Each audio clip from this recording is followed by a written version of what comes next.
All right, let's dive in with the two-time Super Bowl champ Bryant McFadden and CBS Sports NFL analyst Ryan Wilson. Guys, having trouble making sense of how we got to this final score with what that box score looked like. Kansas City ran 91 plays to 48 of Tennessee in this game. Interesting matchup. Let's go on the Kansas City side here first, because offensively they got to their numbers, just didn't add them up on the scoreboard. Ryan, what does Tennessee do time and again that makes it so hard for Kansas City to get to what they want to, on the offensive side?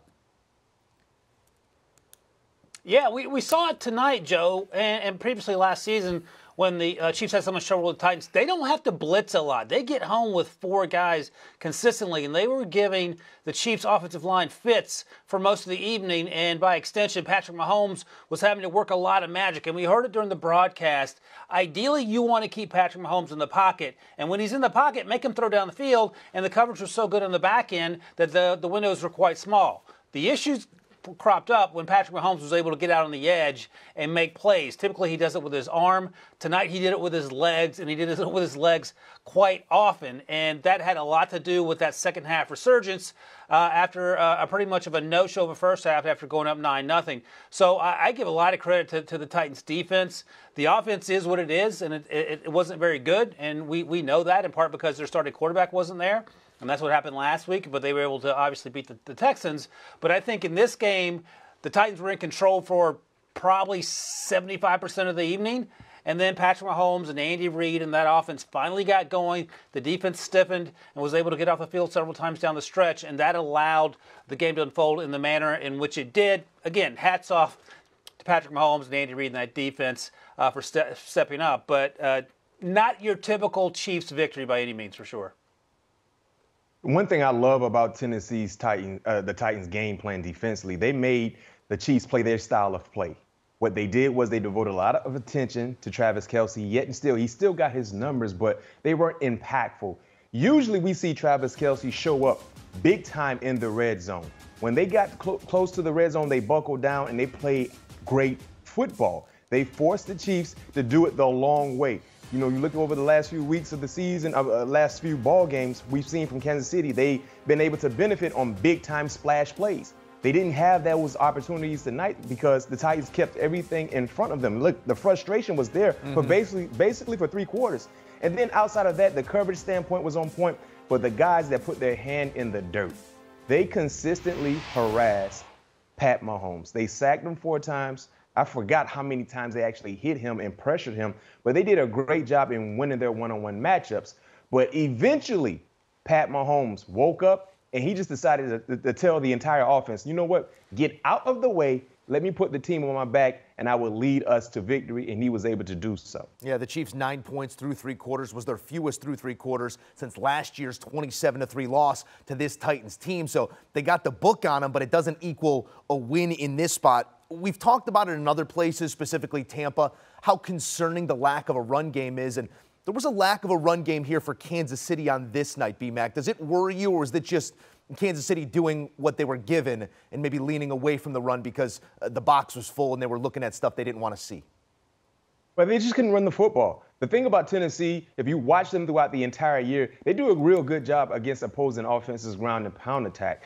But what we saw from Kansas City was forget trying to run. They just abandoned the run, and they decided to put the football in Pat Mahomes' hands, and he was able to deliver. But at some point in time, guys, when you talk about getting to December football and January football, you need to be able to have a reliable running game. Playoff football, running the football is imperative. You can't just throw the football around the yard week in and week out and expect to win ball games. They were able to do so tonight because they played against a quarterback who was clearly not a part of the game plan. Malik Willis was not a part of the game plan offensively for Tennessee. And the reason why I say that is because they just wanted to run.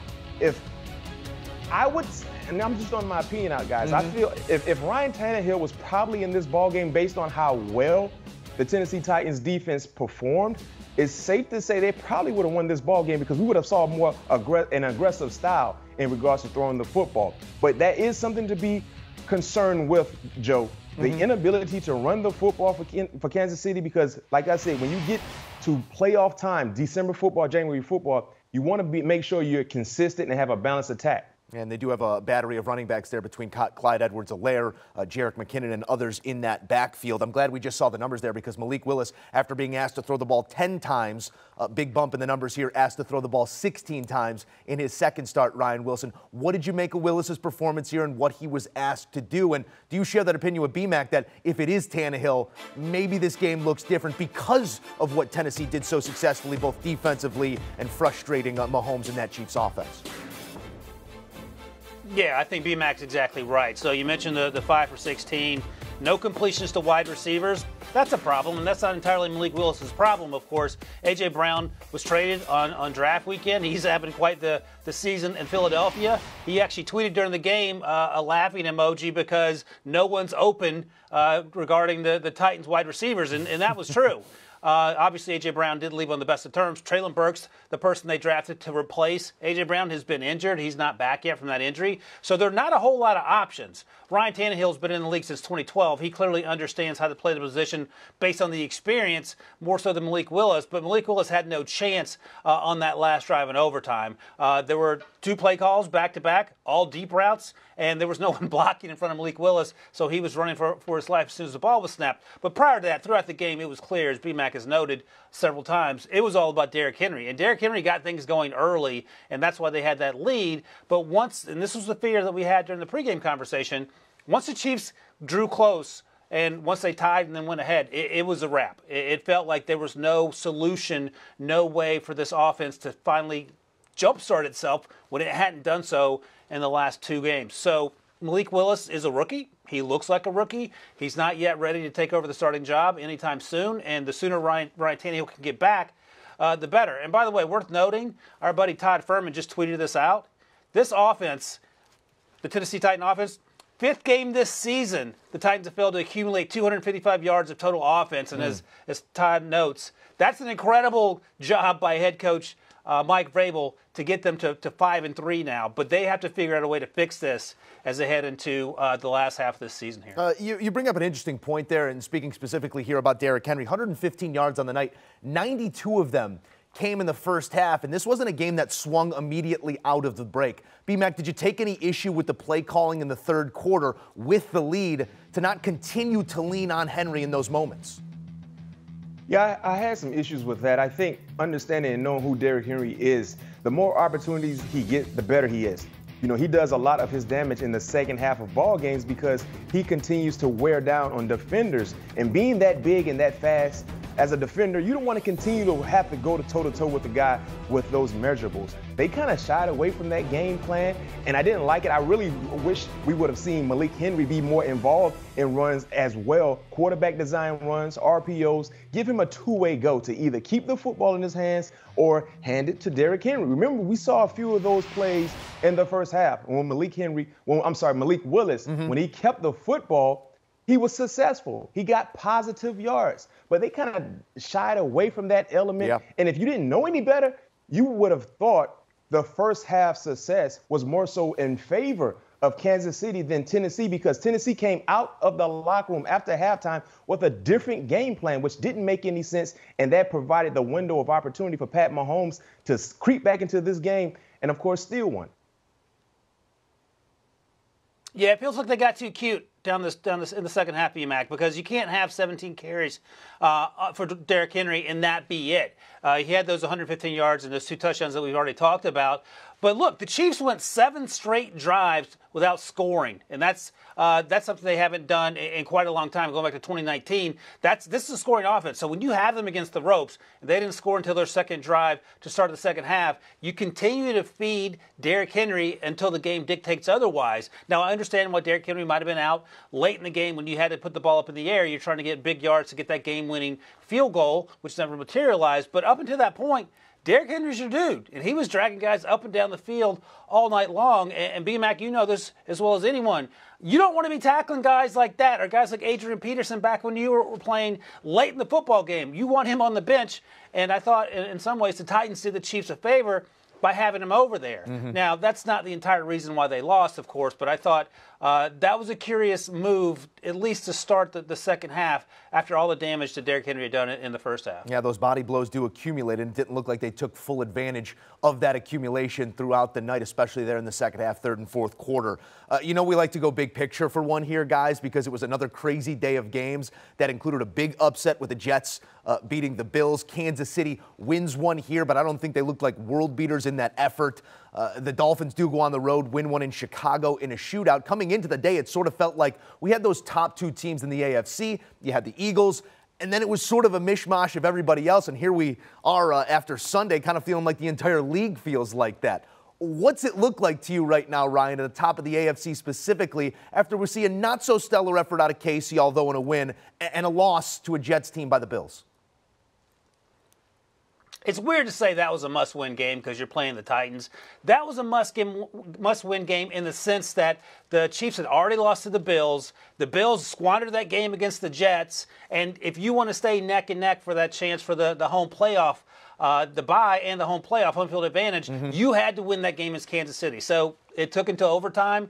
They did it, but you don't want to be 5-3 with the Bills losing that game at sitting at 6-2. Now the Bills still have the edge in the head-to-head, but at least you're neck and neck with them. And I'll just say this, and our buddy Todd Furman mentioned it. It is amazing that this Titans team is 5-3 given all that they've gone through. This is also the same Titans team that a year ago won 12 football games and had home field advantage throughout in the playoffs. That's how good they are, sneaky good if you will. But I think a credit to them for what they did. And of course, don't sleep on Miami. Tua apparently is very good, and it helps to have guys like Tyreek and Jalen out there. But a huge win for the Chiefs in what I'll call a quote-unquote must-win game. Yeah, and you look at the Chiefs and the Buffalo Bills, I think it's safe to say right now they're the two teams that's fighting for that #1 spot in the AFC, which you talked about how important it was for Kansas City to win, knowing the Buffalo Bills loss was huge. This was a big game for the Kansas City Chiefs, and I think the third best team in the AFC right now behind Kansas City and Buffalo probably is the Miami Dolphins. The one thing I've realized about Miami, even though their defense has kind of been up and down, to say the least, they have the offense that can carry their defense. They don't mind getting into a shootout with whoever it is they're playing against because the speed that they have, the fear factor that they provide is scary for defenders. So that's the offense. I know we can talk about Josh Allen, we talk about Pat Mahomes, but we better start talking about Tua and Tyreek Hill and Waddle and company. And Jeff Wilson, I mean, my goodness, he just got to Miami a few days ago, and this is looking like he was a part of this team the entire season. Now he's another added contributor to their offense. So I think that's the top three teams for me. It's Kansas City, Buffalo, and third would be the Miami Dolphins. Yeah, I totally agree with you guys, and I think that berth between Miami and those other two teams got a whole lot tighter here in Week 9. We are past the halfway mark. We continue to break them all down with Bryant McFadden and Ryan Wilson. Gentlemen, great work as always. All right, here's a look at some numbers out of this one because it was a historic Sunday on a number of accounts. Joe Mixon had some history. Justin Fields had some history. Tua broke some franchise records. And here's Patrick Mahomes throwing the ball 68 times, which is the third most passing attempts in a single game in NFL history, only bettered by Vinny Testaverde in the year 2000 and Drew Bledsoe back in '94. Patty Mahomes airing it out here on a Sunday night to the tune of just 20 points, but the only thing that matters, tally in the win column. Do you want a sports network that delivers everything that matters about the game? The highlights, the picks, the instant analysis, no yelling, no fake debates, no politics. Hit the subscribe button and never miss a moment.